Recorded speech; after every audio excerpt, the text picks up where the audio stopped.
You know, a lot of physiotherapy students are absolute wizards when it comes to healing, but the whole business side of things, well, that can feel like a totally different language. Today, we're going to follow two students, Alex and Maria, as they find a kind of playbook for turning those amazing clinical skills into a business that actually thrives. So let's meet Alex. He's in his final year, and he is fantastic with patients. Seriously, he can diagnose, treat, and build a great rapport with anyone. But ask him about a business plan or a marketing strategy, he's completely stuck. He loves the healing part, but the idea of actually running a practice is just a lot. Right then, his classmate Maria happens to overhear him and she just smiles.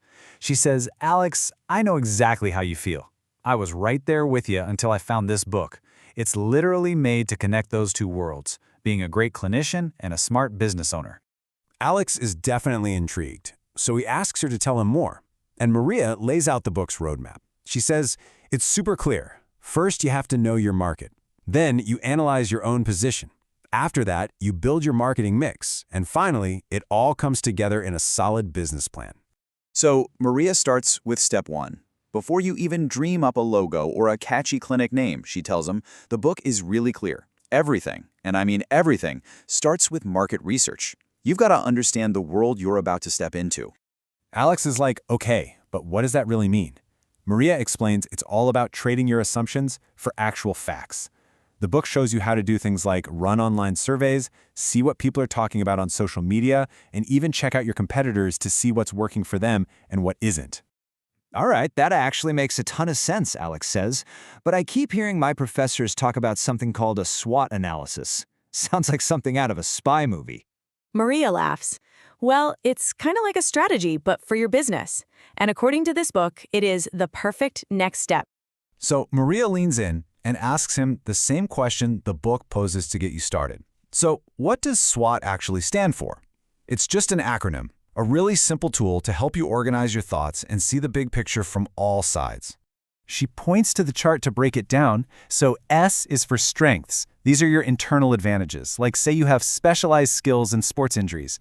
W is for weaknesses, your internal challenges, like maybe a tiny marketing budget.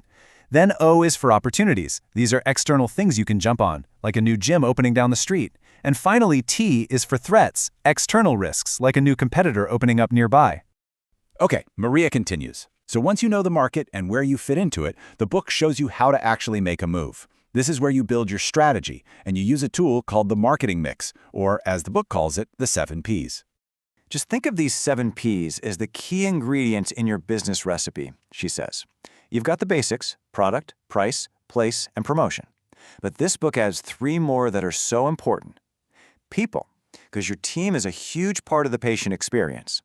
Process, how smoothly everything runs from the first call to the final follow-up. And physical evidence, what your clinic, your website, your whole brand feels like.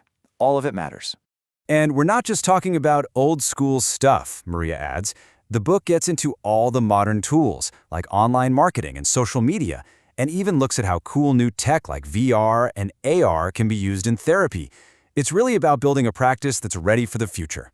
Alex is really starting to get it now. He says, okay, this is great. So I do the market research, the SWOT, the 7 Ps, but what do I do with all that information?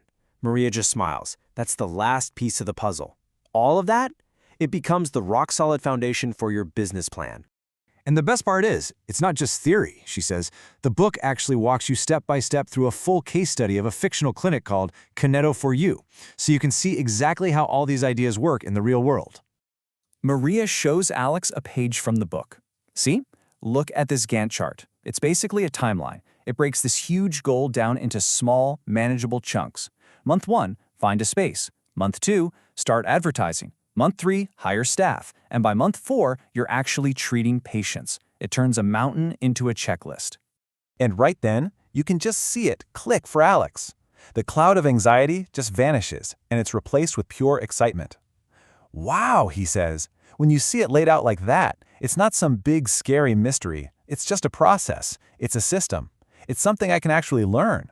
I can be a great clinician and a successful entrepreneur.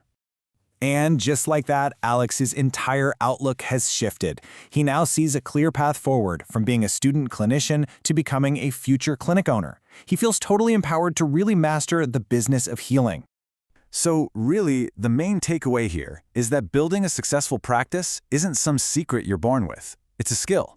And like any skill, it just takes a step-by-step approach. Understand your market, know your position, and use the right tools to build a plan you can actually follow. At this point, Alex is totally on board. Okay, Maria, you've sold me. Where on earth can I get my hands on this book? Well, the guide that gave Alex his aha moment, Management and Marketing Applied to Physical Therapy, is right there on Amazon. It really is the playbook for turning that incredible passion for healing into a real-world successful business. And you can grab your copy in whatever format you like best, whether that's a quick Kindle download, a classic paperback, or a hardcover for your professional shelf. That first big step on your own entrepreneurial journey is really just a click away.